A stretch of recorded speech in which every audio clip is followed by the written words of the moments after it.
நாளாகமத்தின் 2ஆம் புஸ்தகம் அதிகாரம் 30 முதல் அதிகாரம் 32 வரை. அதிகாரம் 30. அதன் பின்பு இஸ்ரவேலின் தேவனாகிய கர்த்தருக்கு பஸ்காவை ஆசரிக்கும்படி எருசலேமில் இருக்கிற கர்த்தருடைய ஆலயத்திற்கு வாருங்கள் என்று எசேக்கியா இஸ்ரவேல் யூதா எங்கும் ஆட்களை அனுப்பினதுமன்றி எப்பிராயிம் மனாசே கோத்திரங்களுக்கும் நிருபங்களை எழுதி அனுப்பினான். பஸ்காவை 2ஆம் மாதத்தில் ஆசரிக்கும்படி ராஜாவும் அவனுடைய பிரபுக்களும் எருசலேமிலுள்ள சபையார் யாவரும் யோசனை பண்ணியிருந்தார்கள். ஆசாரியர் போதுமான பேர் தங்களை பரிசுத்தம் பண்ணாமலும் ஜனங்கள் எருசலேமில் இன்னும் கூடி வராமலும் இருந்தபடியினால் அதன் காலத்தில் அதை ஆசரிக்க கூடாமற் போயிற்று. இந்த காரியம் ராஜாவின் பார்வைக்கும் சமஸ்த சபையின் பார்வைக்கும் நியாயமாய் காணப்பட்டது. எழுதியிருக்கிறபடி வெகு காலமாய் அவர்கள் அதை ஆசரிக்கவில்லை. ஆகையால் இஸ்ரவேலின் தேவனாகிய கர்த்தருக்கு பஸ்காவை ஆசரிக்கும்படி எருசலேமுக்கு வாருங்கள் என்று பெயர்செபா முதல் தான் மட்டுமுள்ள இஸ்ரவேல் தேசமெங்கும் பறைசாற்றுவிக்க தீர்மானம் பண்ணினார்கள். அப்படியே ராஜாவும் அவனுடைய பிரபுக்களும் கொடுத்த நிருபங்களை அஞ்சல்காரர் வாங்கி ராஜாவுடைய கட்டளையின்படியே இஸ்ரவேல் யூதா எங்கும் போய், இஸ்ரவேல் புத்திரரே, ஆபிரகாம், ஈசாக்கு, இஸ்ரவேல் என்பவர்களுடைய தேவனாகிய கர்த்தரிடத்துக்கு திரும்புங்கள். அப்பொழுது அசீரியருடைய ராஜாக்களின் கைக்கு தப்பியிருக்கிற மீதியான உங்கள் அண்டைக்கு அவர் திரும்புவார். தங்கள் பிதாக்களின் தேவனாகிய கர்த்தருக்கு துரோகம் பண்ணின உங்கள் பிதாக்களைப் போலவும் உங்கள் சகோதரரைப் போலவும் இராதேயுங்கள். அதற்காக நீங்கள் காண்கிறபடியே அவர்கள் பாழாய் போகிறதற்கு ஒப்பு கொடுத்தாரே. இப்போதும் உங்கள் பிதாக்களைப் போல உங்கள் கழுத்தை கடினப்படுத்தாதேயுங்கள். நீங்கள் கர்த்தருக்கு உடன்பட்டு அவர் சதா காலத்துக்கும் பரிசுத்தம் பண்ணின அவருடைய பரிசுத்த ஸ்தலத்திற்கு வந்து உங்கள் தேவனாகிய கர்த்தரை சேவியுங்கள். அப்பொழுது அவருடைய உக்கிரமான கோபம் உங்களை விட்டு திரும்பும். நீங்கள் கர்த்தரிடத்துக்கு திரும்பினால் உங்கள் சகோதரரும் உங்கள் பிள்ளைகளும் தங்களை சிறைப்பிடித்தவர்களுக்கு முன்பாக இரக்கம் பெறுகிறதற்கும் இந்த தேசத்திற்கு திரும்புகிறதற்கும் அது ஏதுவாகும். உங்கள் தேவனாகிய கர்த்தர் கிருபையும் இரக்கமும் உள்ளவர். நீங்கள் அவரிடத்திற்கு திரும்பினால் அவர் தம்முடைய முகத்தை உங்களை விட்டு விலகுவதில்லை என்றார்கள். அப்படி அந்த அஞ்சல்காரர் எப்பிராயிம் மனாசே தேசங்களில் செபுலோன் மட்டுக்கும் ஊரூராக திருந்தார்கள். ஆனாலும் அவர்கள் இவர்களை பார்த்து நகைத்து பரிகாசம் பண்ணினார்கள். ஆகிலும் ஆசேரிலும் மனாசேயிலும் செபுலோனிலும் சிலர் மனத்தாழ்மையாகி எருசலேமுக்கு வந்தார்கள். யூதாவிலும் கர்த்தருடைய வார்த்தையின்படியே ராஜாவும் பிரபுக்களும் கட்டளையிட்ட பிரகாரம் செய்கிறதற்கு தேவனுடைய கரம் அவர்களை ஒருமனப்படுத்திற்று. அப்படியே 2ஆம் மாதத்தில் புளிப்பில்லாத அப்ப பண்டிகையை ஆசரிக்க வெகு ஜனங்கள் எருசலேமில் மகா பெரிய சபையாய் கூடினார்கள். அவர்கள் எழும்பி எருசலேமில் உண்டான பலிபீடங்களையும் தூபபீடங்களையும் அகற்றி கீதரோன் ஆற்றிலே போட்டார்கள். பின்பு அந்த 2ஆம் மாதம் 14ஆம் தேதியில் பஸ்காவின் ஆட்டுக்குட்டிகளை அடித்தார்கள். ஆசாரியரும் லேவியரும் வெட்கி தங்களை சுத்தம் பண்ணி சர்வாங்க தகன பலிகளை கர்த்தருடைய ஆலயத்திற்கு கொண்டு வந்து தேவனுடைய மனுஷனாகிய மோசேயின் நியாயப்பிரமாணத்திற்கு ஏற்ற தங்கள் முறைமையின்படியே தங்கள் ஸ்தானத்திலே நின்றார்கள். ஆசாரியர் லேவியரின் கையிலிருந்து இரத்தத்தை வாங்கி தெளித்தார்கள். சபையிலே அநேகர் தங்களை பரிசுத்தம் பண்ணி கொள்ளாதிருந்தார்கள். ஆகையால் சுத்தமில்லாத எல்லாரையும் கர்த்தருக்கு பரிசுத்தம் பண்ண லேவியர் அவர்களுக்காக பஸ்காவின் ஆட்டுக்குட்டிகளை அடிக்கும் காரியத்தை விசாரித்தார்கள். அதேனென்றால் எப்பிராயிம், மனாசே, இசக்கார், செபுலோன் மனுஷரில் ஏராளமான அநேகம் ஜனங்கள் தங்களை சுத்தம் பண்ணி கொள்ளாதிருந்தும் எழுதியிராத பிரகாரமாக பஸ்காவை சாப்பிட்டார்கள். எசேக்கியா அவர்களுக்காக விண்ணப்பம் பண்ணி தங்கள் பிதாக்களின் தேவனாகிய கர்த்தரான தேவனை தேடும்படிக்கு தங்கள் இருதயத்தை நேராக்கினவர்கள் பரிசுத்த ஸ்தலத்திற்கு ஏற்ற சுத்தாங்கம் அடையாதிருந்தாலும் கிருபையுள்ள கர்த்தர் அவர்கள் எல்லாருக்கும் மன்னிப்பாராக என்றான். கர்த்தர் எசேக்கியாவின் விண்ணப்பத்தை கேட்டு ஜனங்களுக்கு அனுகூலம் செய்தார். அப்படியே எருசலேமில் காணப்பட்ட இஸ்ரவேல் புத்திரர் புளிப்பில்லாத அப்ப பண்டிகையை 7 நாள் அளவும் மகா ஆனந்தத்தோடு ஆசரித்தார்கள். லேவியரும் ஆசாரியரும் தினந்தினம் கர்த்தருக்கென்று பேரோசையாய் தொனிக்கும் கீத வாத்தியங்களால் கர்த்தரை துதித்து கொண்டிருந்தார்கள்.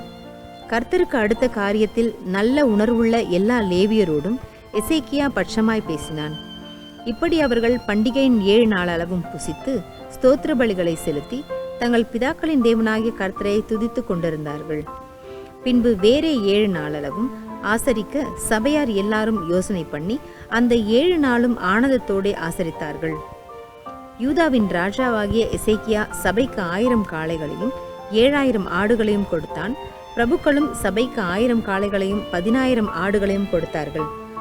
ஆசாரியரில் அநேகம் பேர் தங்களை சுத்தம் பண்ணினார்கள்.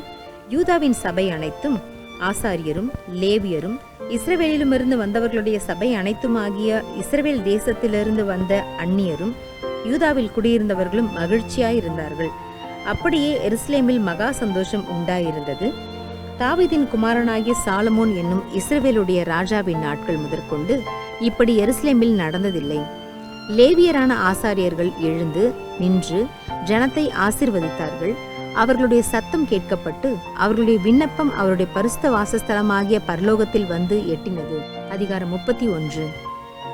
இவையெல்லாம் முடிந்த பின்பு வந்திருந்த இஸ்ரவேலர் எல்லாரும் யூதாவின் பட்டணங்களுக்கு புறப்பட்டு போய் யூதா பென்யமீனெங்கும் எப்பிராயீமிலும் மனாசேயிலும் கூட உண்டான சிலைகளை உடைத்து விக்கிரகத்தோப்புகளை வெட்டி மேடைகளையும் பீடங்களையும் இடித்து அவைகளை எல்லாம் தகர்த்து போட்டார்கள். பின்பு இஸ்ரவேல் புத்திரர் எல்லாரும் அவரவர் தங்கள் ஊர்களில் இருக்கிற தங்கள் காணியாட்சிக்கு திரும்பினார்கள்.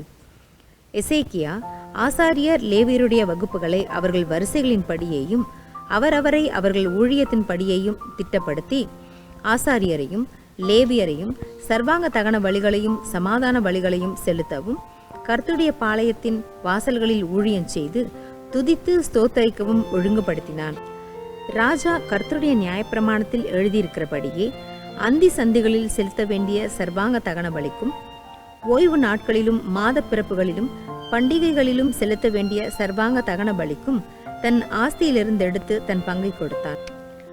ஆசாரியரும் லேவியரும் கர்த்தருடைய நியாயப்பிரமாணத்தை உற்சாகமாய் கைக்கொள்ளும்படி அவர்களுக்குரிய பாகத்தை கொடுக்க ஜனங்களுக்கும் எருசலேமின் குடிகளுக்கும் கட்டளையிட்டான்.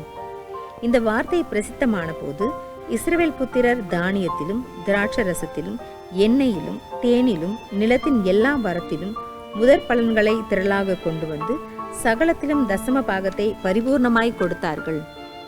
யூதாவின் பட்டணங்களில் குடியிருந்த இஸ்ரவேல் புத்திரரும் யூதா புத்திரரும் மாடுகளிலும் ஆடுகளிலும் தசம பாகத்தையும் தங்கள் தேவனாகிய கர்த்தருக்கு பரிசுத்தம் பண்ணப்பட்டவைகளில் தசம பாகத்தையும் கொண்டு வந்து குவியல் குவியலாக வைத்தார்கள்.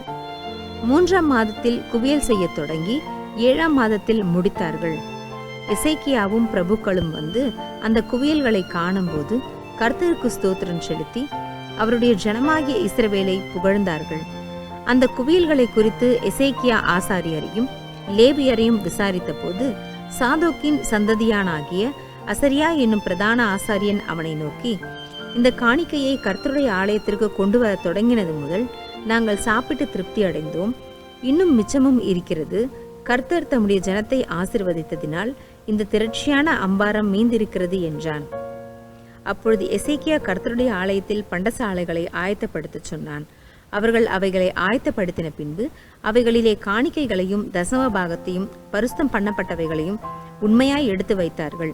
அவைகளின் மேல் லேவியனாகிய கொனனியா தலைவனும் அவன் தம்பியாகிய சிமேயி 2வதுமாய் இருந்தான். ராஜாவாகிய எசேக்கியாவும் தேவனுடைய ஆலய விசாரணைக்காரனாகிய அசரியாவும் பண்ணின கட்டளையின்படியே எகியேலும் அசசியாவும் நாகாத்தும் ஆசகேலும் எரிமோத்தும் யோசபாத்தும் ஏலியேலும் இஸ்மகியாவும் மாகாத்தும் பெனாயாவும் கொனனியாவின் கீழும் அவன் தம்பியாகிய சிமேயின் கீழும் விசாரிப்புக்காரராய் இருந்தார்கள். கிழக்கு வாசலை காக்கிற இம்னாவின் குமாரனாகிய கோரே என்னும் லேவியன் கர்த்தருக்கு செலுத்தப்பட்ட காணிக்கைகளையும் மகா பரிசுத்தமானவைகளையும் பங்கிடும்படிக்கு தேவனுக்கு செலுத்தும் உற்சாக காணிக்கைகள் மேல் அதிகாரியாயிருந்தான். அவனுடைய கைக்கு உதவியாக ஆசாரியரின் பட்டணங்களில் வகுப்புகளின் படி இருக்கிற தங்கள் சகோதரரிலே பெரியவனுக்கும் சிறியவனுக்கும் சரிசமானமாய் கொடுக்கும்படிக்கு உண்மையுள்ளவர்களாக எண்ணப்பட்ட ஏதேனும் மின்யமீனும் எசுவாவும் செமாயாவும் அமரியாவும் செக்கனியாவும் ஏற்படுத்தப்பட்டார்கள். வம்ச அட்டவணைகளில் எழுதப்பட்ட 3 வயது முதல் அதற்கு மேற்பட்ட ஆண் பிள்ளைகளை தவிர கர்த்தருடைய ஆலயத்திற்குள் பிரவேசிக்கிற அனைவருக்கும் தங்கள் வகுப்புகளின் படியே தங்கள் முறைகளிலே தாங்கள் செய்கிற தங்கள் பணிவிடைக்கு தக்கதாய் அனுதினப்படி கொடுக்கப்பட்டது. தங்கள் பிதாக்களின் வம்ச அட்டவணைகளில் எழுதப்பட்ட தங்கள் வகுப்புகளின் படியே தங்கள் முறைகளில் இருக்கிற 20 வயது முதல் அதற்கு மேற்பட்ட ஆசாரியருக்கும் லேவியருக்கும் அவர்களுடைய எல்லா கூட்டத்தின் அட்டவணையிலும் எழுதப்பட்ட அவர்களுடைய எல்லா குழந்தைகளுக்கும் மனைவிகளுக்கும் குமாரருக்கும் குமாரத்திகளுக்கும் பங்கு கொடுத்தார்கள். அவர்கள் பரிசுத்தமானதை உண்மையின்படி பரிசுத்தமாய் விசாரித்தார்கள். ஆசாரியரில் எல்லா ஆண் பிள்ளைகளுக்கும் லேவியருக்குள்ளே அட்டவணையில் எழுதப்பட்டவர்கள் எல்லாருக்கும் படி கொடுக்க ஆசாரியருடைய ஒவ்வொரு பட்டணத்துக்கடுத்த வெளிநிலங்களிலும் ஆரோன் புத்திரரில் பேர் பேராக குறிக்கப்பட்ட மனுஷர் இருந்தார்கள். இந்த பிரகாரமாக எசேக்கியா யூதாவெங்கும் நடப்பித்து தன் தேவனாகிய கர்த்தருக்கு முன்பாக நன்மையும் செம்மையும் உண்மையானதை செய்தான். அவன் தேவனுடைய ஆலயத்தின் வேலையிலும் தன் தேவனை தேடும்படிக்கு நியாயப்பிரமாணத்திற்கும் கற்பனைக்கும் அடுத்த காரியத்திலும் என்ன செய்ய தொடங்கினானோ அதையெல்லாம் தன் முழு இருதயத்தோடும் செய்து சித்தி பெற்றான். அதிகாரம் 32. இக்காரியங்கள் நடந்தேறி வருகையில் அசீரியா ராஜாவாகிய சனகரிப் வந்து யூதாவுக்குள் பிரவேசித்து அரணான பட்டணங்களுக்கு எதிராக பாளையம் இறங்கி அவைகளை தன் வசமாக்கி கொள்ள நினைத்தான். சனகரிப் வந்து எருசலேமின் மேல் யுத்தம் பண்ண நோக்கம் கொண்டிருப்பதை எசேக்கியா கண்டபோது நகரத்திற்கு புறம்பே இருக்கிற ஊற்றுகளை தூர்த்து போட தன் பிரபுக்களோடும் தன் பராக்கிரமசாலிகளோடும் ஆலோசனை பண்ணினான். அதற்கு அவர்கள் உதவியாயிருந்தார்கள். அசீரியா ராஜாக்கள் வந்து அதிக தண்ணீரை கண்டுபிடிப்பானேன் என்று சொல்லி அநேகம் ஜனங்களை கூடி எல்லா ஊற்றுகளையும் நாட்டின் நடுவில் பாயும் ஓடையையும் தூர்த்து போட்டார்கள். அவன் திடம் கொண்டு இடிந்து போன மதிலை எல்லாம் கட்டி அவைகளையும் வெளியிலுள்ள மற்ற மதிலையும் கொத்தளங்கள் மட்டும் உயர்த்தி தாவீது நகரத்தின் கோட்டையை பலப்படுத்தி திரளான ஆயுதங்களையும் கேடகங்களையும் பண்ணி ஜனத்தின் மேல் படை தலைவரை வைத்து அவர்களை நகர வாசலின் வீதியிலே தன் நண்டையில் கூடி வரச் செய்து அவர்களை நோக்கி, நீங்கள் திடன் கொண்டு தைரியமாயிருங்கள். அசீரியா ராஜாவுக்கும் அவனோடு இருக்கிற ஏராளமான கூட்டத்திற்கும் பயப்படாமலும் கலங்காமலும் இருங்கள். அவனோடு இருக்கிறவர்களை பார்க்கிலும் நம்மோடு இருக்கிறவர்கள் அதிகம். அவனோடு இருக்கிறது மாம்ச புயம். நமக்கு துணை நின்று நம்முடைய யுத்தங்களை நடத்த நம்மோடு இருக்கிறவர் நம்முடைய தேவனாகிய கர்த்தர் தானே என்று சொல்லி அவர்களை தேற்றினான். யூதாவின் ராஜாவாகிய எசேக்கியா சொன்ன இந்த வார்த்தைகளின் மேல் ஜனங்கள் நம்பிக்கை வைத்தார்கள். இதன் பின்பு அசீரியா ராஜாவாகிய சனகெரிப் தன் முழு சேனையுடன் லாகீசுக்கு எதிராய் முற்றுகை போட்டிருக்கையில் யூதாவின் ராஜாவாகிய எசேக்கியாவிடத்துக்கும் எருசலேமிலுள்ள யூதா ஜனங்கள் யாவரிடத்துக்கும் தன் ஊழியக்காரரை அனுப்பி, அசீரியா ராஜாவாகிய சனகெரிப் சொல்லுகிறது என்னவென்றால், முற்றுகை போடப்பட்ட எருசலேமிலே நீங்கள் இருக்கும்படிக்கு நீங்கள் எதன்மேல் நம்பிக்கையாயிருக்கிறீர்கள்? நம்முடைய தேவனாகிய கர்த்தர் நம்மை அசீரியருடைய ராஜாவின் கைக்கு தப்புவிப்பார் என்று எசேக்கியா சொல்லி, நீங்கள் பசியினாலும் தாகத்தினாலும் சாகும்படி உங்களை போதிக்கிறான் அல்லவா? அவருடைய மேடைகளையும் அவருடைய பலிபீடங்களையும் தள்ளிவிட்டவனும் ஒரே பலிபீடத்திற்கு முன்பாக பணிந்து அதன் மேல் தூபங்காட்டுங்கள் என்று யூதாவுக்கும் எருசலேமியருக்கும் சொன்னவனும் அந்த எசேக்கியா தான் அல்லவா? நானும் என் பிதாக்களும் தேசத்து சகல ஜனங்களுக்கும் செய்ததை அறியீர்களோ? அந்த தேசங்களுடைய ஜாதிகளின் தேவர்கள் அவர்கள் தேசத்தை நம்முடைய கைக்கு தப்புவிக்க அவர்களுக்கு பெலன் இருந்ததோ? உங்கள் தேவன் உங்களை என் கைக்கு தப்புவிக்க கூடும்படிக்கு என் பிதாக்கள் பாழாக்கின அந்த ஜாதிகளுடைய எல்லா தேவர்களிலும் எவன் தன் ஜனத்தை என் கைக்கு தப்புவிக்க பலவானாயிருந்தான்? இப்போதும் எசேக்கியா உங்களை வஞ்சிக்கவும் இப்படி உங்களை போதிக்கவும் இடங்கொடுக்க வேண்டாம். நீங்கள் அவனை நம்பவும் வேண்டாம். ஏனென்றால் எந்த ஜாதியின் தேவனும் எந்த ராஜ்யத்தின் தேவனும் தன் ஜனத்தை என் கைக்கும் என் பிதாக்களின் கைக்கும் தப்புவிக்க கூடாதிருந்ததே. உங்கள் தேவன் உங்களை என் கைக்கு தப்புவிப்பது எப்படி என்றார் என்று சொல்லி அவனுடைய ஊழியக்காரர் தேவனாகிய கர்த்தருக்கு விரோதமாகவும் அவருடைய தாசனாகிய எசேக்கியாவுக்கு விரோதமாகவும் பின்னும் அதிகமாய் பேசினார்கள். தேசங்களுடைய ஜாதிகளின் தேவர்கள் தங்கள் ஜனங்களை என் கைக்கு தப்புவிக்காதிருந்தது போல எசேக்கியாவின் தேவனும் தன் ஜனங்களை என் கைக்கு தப்புவிப்பதில்லை என்று இஸ்ரவேலின் தேவனாகிய கர்த்தரை நிந்திக்கவும் அவருக்கு விரோதமாக பேசவும் அவன் நிருபங்களையும் எழுதினான்.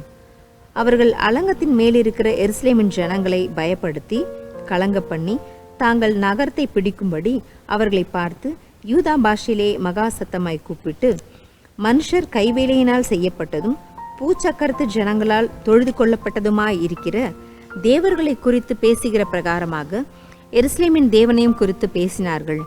இது நிமித்தம் ராஜாவாகிய எசேக்கியாவும் ஆமோத்சின் குமாரனாகிய ஏசாயா தீர்க்கதரிசியும் பிரார்த்தித்து வானத்தை நோக்கி அபயமிட்டார்கள். அப்பொழுது கர்த்தர் ஒரு தூதனை அனுப்பினார். அவன் அசீரியருடைய ராஜாவின் பாளையத்திலுள்ள சகல பராக்கிரமசாலிகளையும் தலைவரையும் சேனாபதிகளையும் அதம் பண்ணினான். அப்படியே சனகரிப் செத்த முகமாய் தன் தேசத்திற்கு திரும்பினான். அங்கே அவன் தன் தேவனுடைய கோவிலுக்குள் பிரவேசிக்கிற போது அவனுடைய கர்ப்பப்பிறப்பான சிலர் அவனை பட்டயத்தால் வெட்டி போட்டார்கள். இப்படி கர்த்தர் எசேக்கியாவையும் எருசலேமின் குடிகளையும் அசீரியருடைய ராஜாவாகிய சனகரிப்பின் கைக்கும் மற்ற எல்லாருடைய கைக்கும் நீங்களாக்கி ரட்சித்து அவர்களை சுற்றுப்புறத்தாருக்கு விலக்கி ஆதரித்து நடத்தினார். அநேகம் பேர் கர்த்தருக்கென்று எருசலேமுக்கு காணிக்கைகளையும் யூதாவின் ராஜாவாகிய எசேக்கியாவுக்கு உச்சிதங்களையும் கொண்டு வந்தார்கள். அவன் இதற்கு பிற்பாடு சகல ஜாதிகளின் பார்வைக்கும் மேன்மைப்பட்டவனாயிருந்தான். அந்நாட்களில் எசேக்கியா வியாதிப்பட்டு மரணத்துக்கு ஏதுவாயிருந்தான். அவன் கர்த்தரை நோக்கி ஜெபம் பண்ணும்போது அவர் அவனுக்கு வாக்குத்தத்தம் பண்ணி அவனுக்கு ஒரு அற்புதத்தை கட்டளையிட்டார். எசேக்கியா தனக்கு செய்யப்பட்ட உபகாரத்திற்கு தக்கதாய் நடவாமல் மனமேட்டிமையானான். ஆகையால் அவன் மேலும் யூதாவின் மேலும் எருசலேமின் மேலும் கடும் கோபம் உண்டது. எசேக்கியாவின் மனமேட்டிமையின் நிமித்தம் அவனும் எருசலேமின் குடிகளும் தங்களை தாழ்த்தினபடியினால் கர்த்தருடைய கடுங்கோபம் எசேக்கியாவின் நாட்களில் அவர்கள் மேல் வரவில்லை. எசேக்கியாவுக்கு மிகுதியான ஐஸ்வர்யமும் கனமும் உண்டாயிருந்தது. வெள்ளியும் பொன்னும் ரத்தினங்களும் கந்தவர்க்கங்களும் கேடகங்களும் வினோதமான ஆபரணங்களும் வைக்கும்படியான பொக்கிஷ சாலைகளையும் தனக்கு வந்து கொண்டிருந்த தானியமும் திராட்சரசமும் எண்ணெயும் வைக்கும்படியான பண்ட சாலைகளையும் சகல வகையுள்ள மிருக ஜீவன்களுக்கு கொட்டாரங்களையும் மந்தைகளுக்கு தொழுவங்களையும் உண்டாக்கினான். அவன் தனக்கு பட்டணங்களை கட்டுவித்து ஏராளமான ஆடு மாடுகளை வைத்திருந்தான். தேவன் அவனுக்கு மகா திரளான ஆஸ்தியை கொடுத்தார். இந்த எசேக்கியா கீயோன் என்னும் ஆற்றிலே அணை கட்டி அதன் தண்ணீரை மேற்கே இருந்து தாழ தாவீது நகரத்திற்கு நேராக திருப்பினான். எசேக்கியா செய்ததெல்லாம் வாய்த்தது. ஆகிலும் பாபிலோன் பிரபுக்களின் ஸ்தானாபதிகள் தேசத்தில் நடந்த அற்புதத்தை கேட்க அவனிடத்துக்கு அனுப்பப்பட்ட விஷயத்தில் அவன் இருதயத்தில் உண்டான எல்லாவற்றையும் அறியும்படி அவனை சோதிக்கிறதற்காக தேவன் அவனை கைவிட்டார்.